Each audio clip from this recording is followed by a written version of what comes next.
ஏழாம் அதிகாரம். சாலமோன் ஜெபம் பண்ணி முடிக்கிற போது அக்கினி வானத்திலிருந்து இறங்கி சர்வாங்க தகன பலியையும் மற்ற பலிகளையும் பட்சித்தது. கர்த்தருடைய மகிமையும் ஆலயத்தை நிரப்பிற்று. கர்த்தருடைய மகிமை கர்த்தருடைய ஆலயத்தை நிரப்பினதினால் ஆசாரியர்கள் கர்த்தருடைய ஆலயத்துக்குள் பிரவேசிக்க கூடாதிருந்தது. அக்கினி இறங்குகிறதையும் கர்த்தருடைய மகிமை ஆலயத்தின் மேல் தங்கியிருக்கிறதையும் இஸ்ரவேல் புத்திரர் எல்லாரும் கண்டபோது தளவரிசை மட்டும் தரையிலே முகங்குப்புற குனிந்து பணிந்து, கர்த்தர் நல்லவர், அவருடைய கிருபை என்றுமுள்ளது என்று சொல்லி அவரை துதித்தார்கள். அப்பொழுது ராஜாவும் சகல ஜனங்களும் கர்த்தருடைய சந்நிதியில் பலிகளை செலுத்தினார்கள். ராஜாவாகிய சாலமோன் 20,000 மாடுகளையும் 120,000 ஆடுகளையும் பலியிட்டான். இவ்விதமாய் ராஜாவும் சகல ஜனங்களும் தேவனுடைய ஆலயத்தை பிரதிஷ்டை பண்ணினார்கள். ஆசாரியர்கள் தங்கள் பணிவிடைகளை செய்து நின்றார்கள். தாவீது ராஜா லேவியரை கொண்டு கர்த்தருடைய கிருபை என்றும் உள்ளது என்று அவரை துதித்து பாடும்படியாக செய்வித்த கர்த்தரின் கீத வாத்தியங்களை அவர்களும் வாசித்து சேவித்து நின்றார்கள். ஆசாரியர்கள் அவர்களுக்கு எதிராக நின்று பூரிகைகளை ஊதினார்கள். இஸ்ரவேலர் எல்லாரும் நின்று கொண்டிருந்தார்கள். சாலமோன் உண்டாக்கின வெண்கல பலிபீடம் சர்வாங்க தகன பலிகளையும் போஜன பலிகளையும் நிணத்தையும் கொள்ள மாட்டாதிருந்தபடியினால் கர்த்தருடைய ஆலயத்துக்கு முன்னிருக்கிற பிராகாரத்தின் நடு மையத்தை சாலமோன் பரிசுத்தப்படுத்தி அங்கே சர்வாங்க தகன பலிகளையும் சமாதான பலிகளின் நிணத்தையும் செலுத்தினான். அக்காலத்தில்தானே சாலமோனும் ஆமாத்தின் எல்லையிலிருந்து எகிப்தின் நதி மட்டும் வந்து அவனோடே கூட இருந்த மகா பெரிய கூட்டமாகிய இஸ்ரவேல் அனைத்தும் 7 நாள் அளவும் பண்டிகையை ஆசரித்து 8ஆம் நாளை விசேஷித்த ஆசரிப்பு நாளாய் கொண்டாடினார்கள். 7 நாள் பலிபீடத்து பிரதிஷ்டையையும் 7 நாள் பண்டிகையையும் ஆசரித்தார்கள். 7ஆம் மாதத்தின் 23ஆம் தேதியிலே தங்கள் தங்கள் கூடாரங்களுக்கு போக ஜனங்களுக்கு விடை கொடுத்தான். கர்த்தர் தாவீதுக்கும் சாலமோனுக்கும் தமது ஜனமாகிய இஸ்ரவேலுக்கும் செய்த நன்மைக்காக சந்தோஷமும் மன மகிழ்ச்சியுமாய் போனார்கள். இவ்விதமாய் சாலமோன் கர்த்தருடைய ஆலயத்தையும் ராஜ அரமனையையும் கட்டித் தீர்த்தான். கர்த்தருடைய ஆலயத்திலும் தன் அரமனையிலும் சாலமோன் செய்ய மனதாயிருந்ததெல்லாம் அனுகூலமாயிற்று. கர்த்தர் இரவிலே சாலமோனுக்கு தரிசனமாகி, நான் உன் விண்ணப்பத்தை கேட்டு இந்த ஸ்தலத்தை எனக்கு பலியிடும் ஆலயமாக தெரிந்து கொண்டேன்.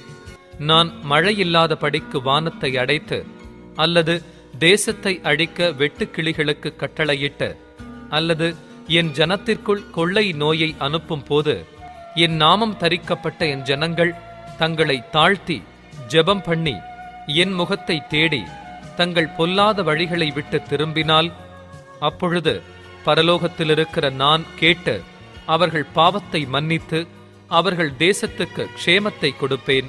இந்த ஸ்தலத்திலே செய்யப்படும் ஜெபத்திற்கு என் கண்கள் திறந்தவைகளும் என் செவிகள் கவனிக்கிறவைகளுமாயிருக்கும். என் நாமம் இந்த ஆலயத்தில் என்றென்றைக்கும் இருக்கும்படி நான் இதை தெரிந்து கொண்டு பரிசுத்தப்படுத்தினேன். என் கண்களும் என் இருதயமும் எந்நாளும் இங்கே இருக்கும்.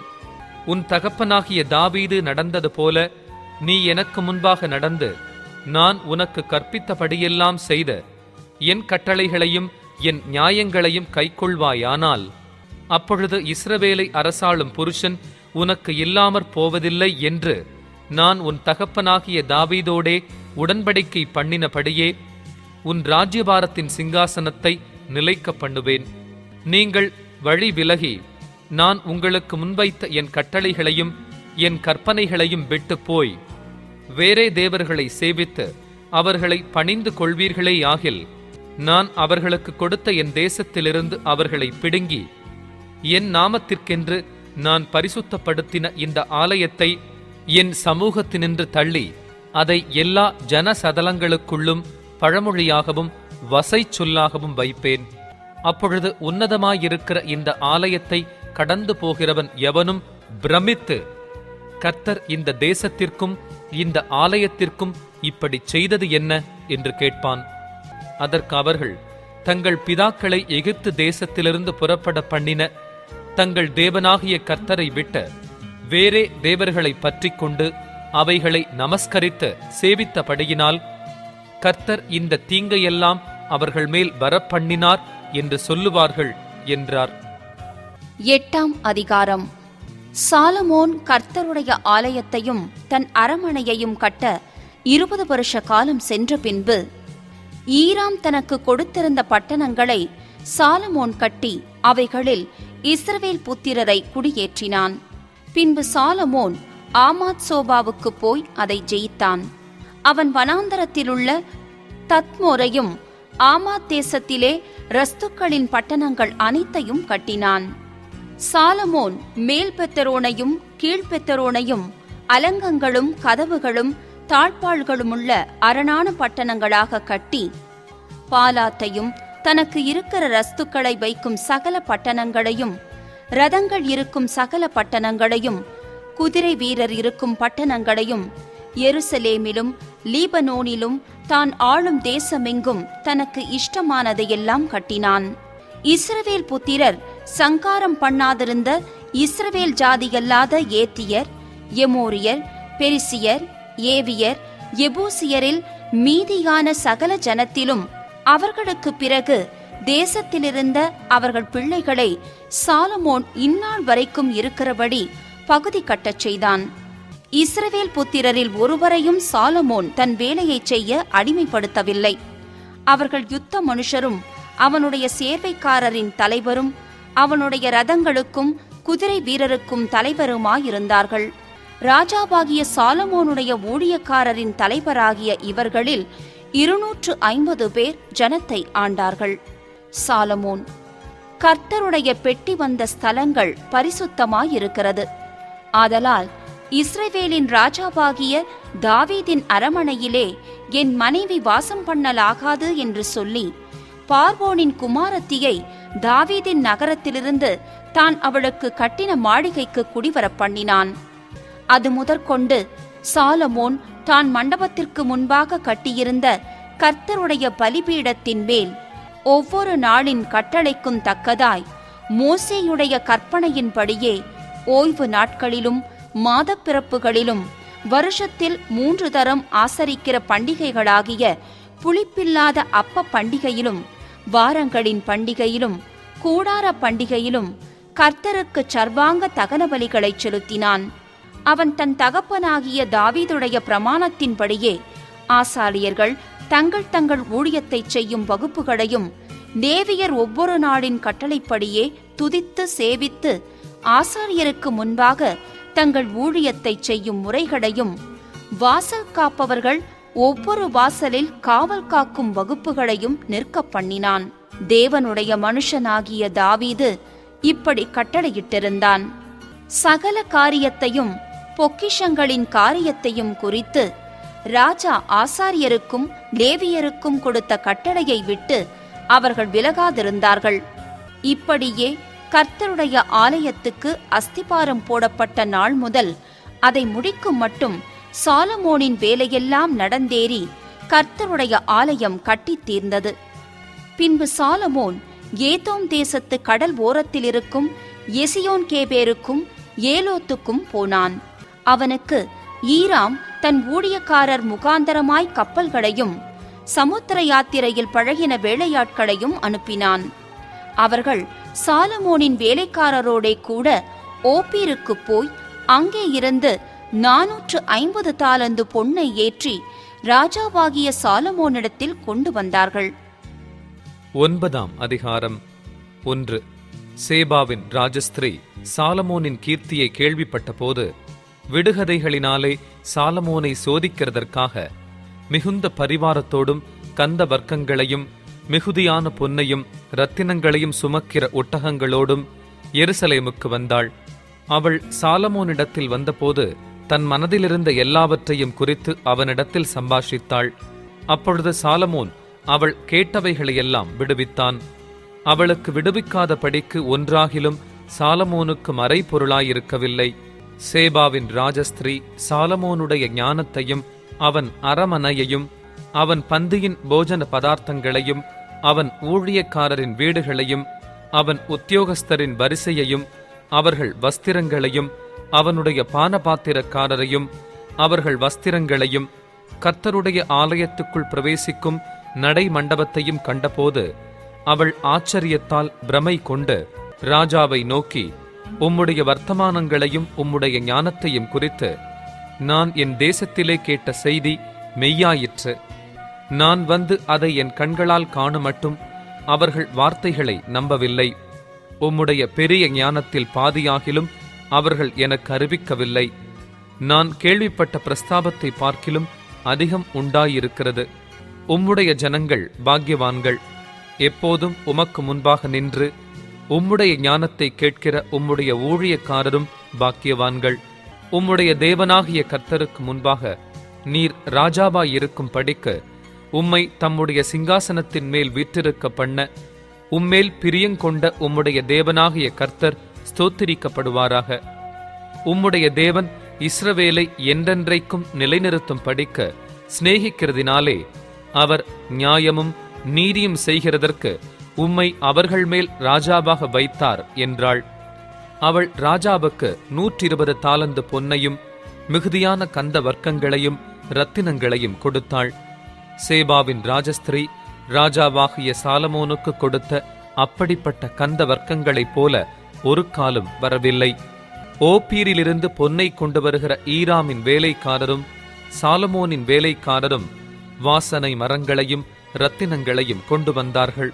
அந்த வாசனை மரங்களால் ராஜா கர்த்தருடைய ஆலயத்துக்கும் ராஜ அரமனைக்கும் ஊன்றுகால்களையும் சங்கீதக்காரருக்கு சுரமண்டலங்களையும் தம்புருகளையும் உண்டாக்கினான். அப்படிப்பட்டவைகள் அதற்கு முன்னே யூதேயா தேசத்தில் ஒரு காலும் காணப்படவில்லை. சேபாவின் ராஜஸ்திரீ ராஜாவுக்கு கொண்டு வந்தவைகளை பார்க்கிலும் அதிகமாய் அவள் ஆசைப்பட்டு கேட்ட எல்லாவற்றையும் ராஜாவாகிய சாலமோன் அவளுக்கு கொடுத்தான். பின்பு அவள் தன் பரிவாரத்தோடும் கூட தன் தேசத்திற்கு திரும்பி போனாள். வியாபாரிகளும் வர்த்தகரும் கொண்டு வரும் பொன்னை தவிர சாலமோனுக்கு ஒவ்வொரு வருஷத்திலும் வந்த பொன் 666 தாலந்து நிறையாயிருந்தது.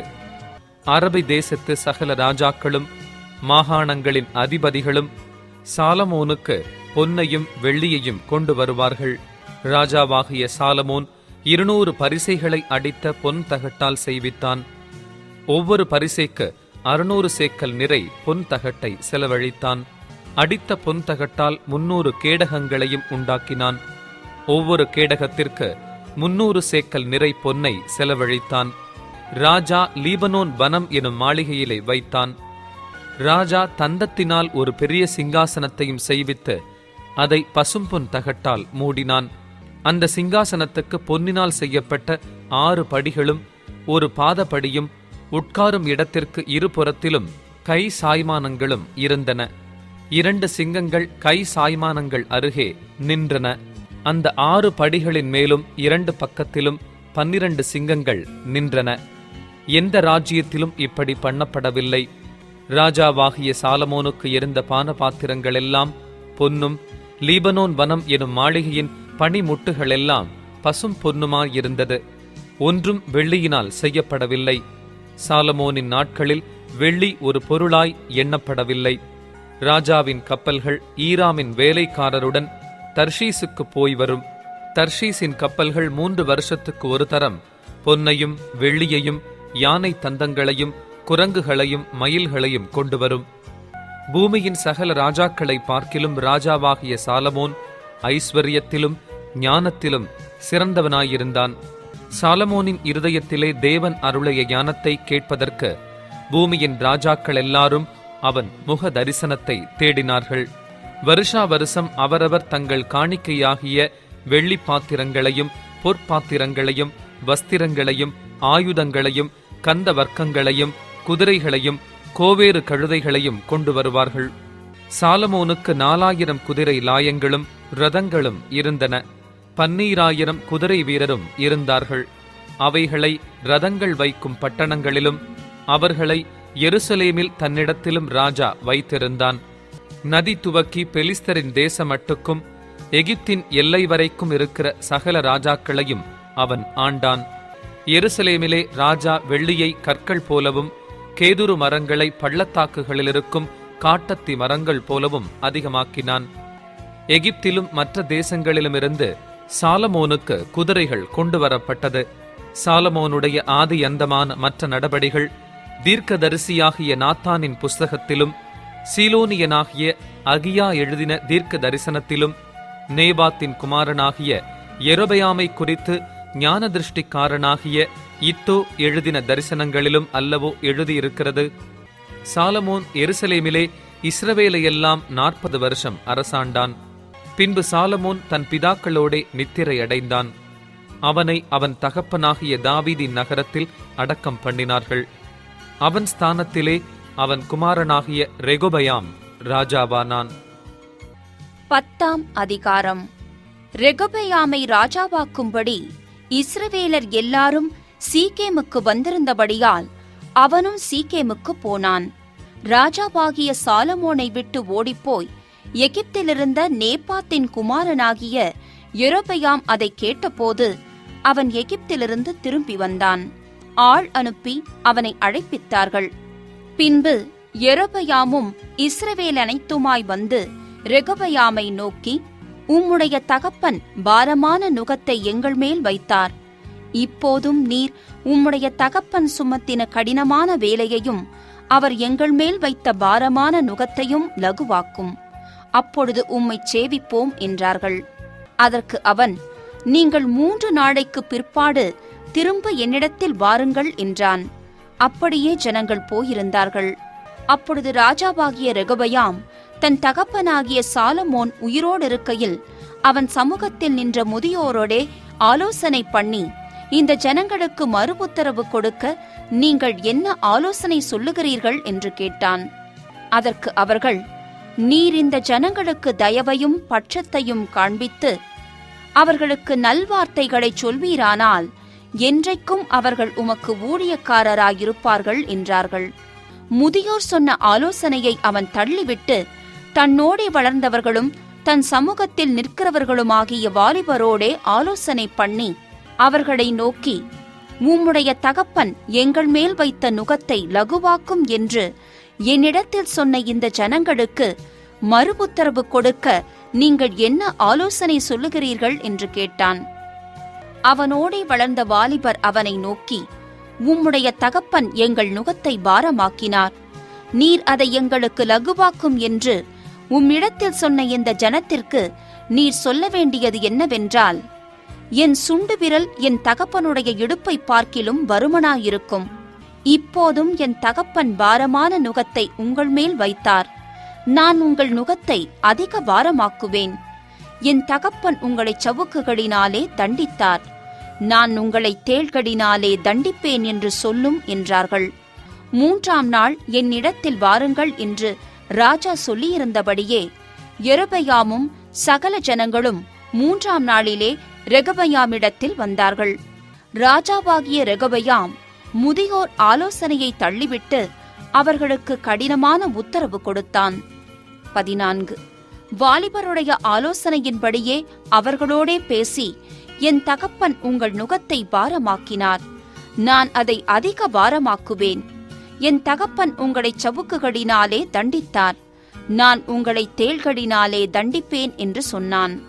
ராஜா ஜனங்களுக்குச் செவிகொடாமற் போனான். கர்த்தர் சீலோனியனான அகியாவைக் கொண்டு நேபாத்தின் குமாரனாகிய யெரொபெயாமுக்குச் சொன்ன தமது வார்த்தையை உறுதிப்படுத்தும்படி தேவனாலே இப்படி நடந்தது. ராஜா தங்களுக்குச் செவி கொடாததை இஸ்ரவேலர் எல்லாரும் கண்டபோது ஜனங்கள் ராஜாவுக்கு மறு உத்தரமாக, தாவீதோடே எங்களுக்கு பங்கேது? ஈசாயின் குமாரனிடத்தில் எங்களுக்கு சுதந்திரம் இல்லை. இஸ்ரவேலே, உன் கூடாரங்களுக்கு போய்விடு.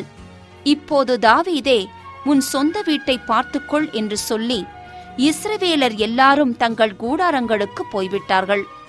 ஆனாலும் யூதாவின் பட்டணங்களிலே குடியிருந்த இஸ்ரவேல் புத்திரர் மேல் ரெகொபெயாம் ராஜாவாயிருந்தான். பின்பு ராஜாவாகிய ரெகொபெயாம் பகுதி விசாரிப்புக்காரனாகிய அதோராமை அனுப்பினான். இஸ்ரவேல் புத்திரர் அவனை கல்லெறிந்து கொன்றார்கள்.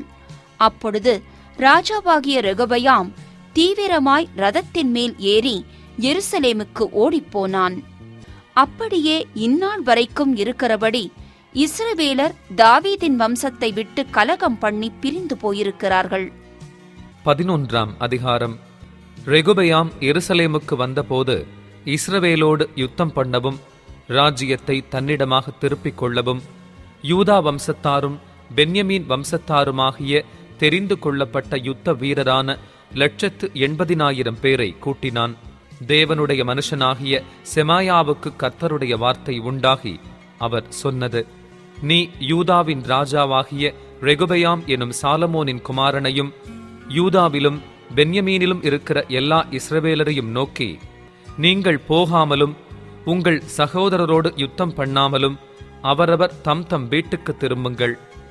என்னாலே இந்த காரியம் நடந்தது என்று கர்த்தர் உரைக்கிறார் என்று சொல் என்றார்.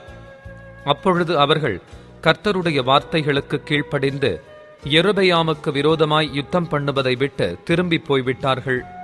ரெகொபெயாம் எருசலேமில் வாசமாயிருந்து யூதாவிலே அரணான பட்டணங்களை கட்டினான். அவன் பெத்லகேமும் ஏத்தாமும் தெக்கோவாவும் பெத்சூரும் சோகோவும் அதுல்லாமும் காத்தும் மரேஷாவும் சீப்பும் அதோராயிமும் லாகீசும் அசேக்காவும் சோராவும் ஆயிலோனும் எப்ரோனும் ஆகிய யூதாவிலும் பென்யமீனிலும் இருக்கிற அரணிப்பான பட்டணங்களை கட்டி அந்த அரணிப்புகளை பலப்படுத்தி அவைகளிலே தலைவரையும் ஆகாரமும் எண்ணெயும் திராட்ச ரசமுமுள்ள பண்டக சாலைகளையும் யூதாவும் பென்யமீனும் அவன் பட்சத்தில் இருக்க ஒவ்வொரு பட்டணத்திலும் பரிசைகளையும் ஈட்டிகளையும் வைத்து அவைகளை மிகுதியும் பலப்படுத்தினான். இஸ்ரவேலெங்கும் இருக்கிற ஆசாரியரும் லேவியரும் தங்கள் எல்லா எல்லைகளிலுமிருந்து அவனிடத்தில் வந்தார்கள். லேவியர் கர்த்தருக்கு ஆசாரிய ஊழியன் செய்யாத படிக்க யெரொபெயாமும் அவன் குமாரரும் அவர்களை தள்ளி போட்டபடியினால் தங்கள் வெளிநிலங்களையும் தங்கள் காணியாட்சிகளையும் விட்டு யூதா தேசத்துக்கும் எருசலேமுக்கும் வந்தார்கள். அவன் மேடைகளுக்கென்றும் பேய்களுக்கென்றும் தான் உண்டாக்கின கன்றுக்குட்டிகளுக்கென்றும் ஆசாரியர்களை ஏற்படுத்தினான்.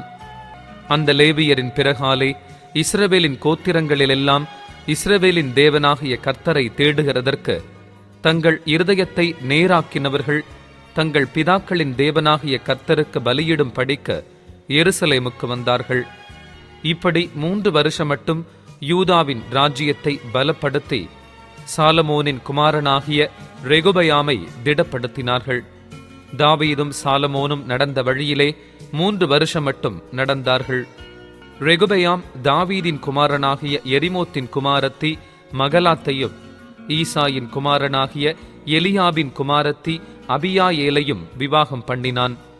இவள் அவனுக்கு ஏயூஸ், சமரியா, சாகாம் எனும் குமாரரை பெற்றாள். அவளுக்கு பிறகு அப்சலோமின் குமாரத்தியாகிய மாகாளை விவாகம் பண்ணினான். அவள் அவனுக்கு அபியாவையும் அத்தாயியையும் சீசாவையும் செலோமித்தையும் பெற்றாள். ரெகொபெயாம் தன்னுடைய மனைவிகள் மறுமனையாட்டிகள் எல்லாரிலும் அப்சலோமின் குமாரத்தியாகிய மாகாளை சிநேகித்தான்.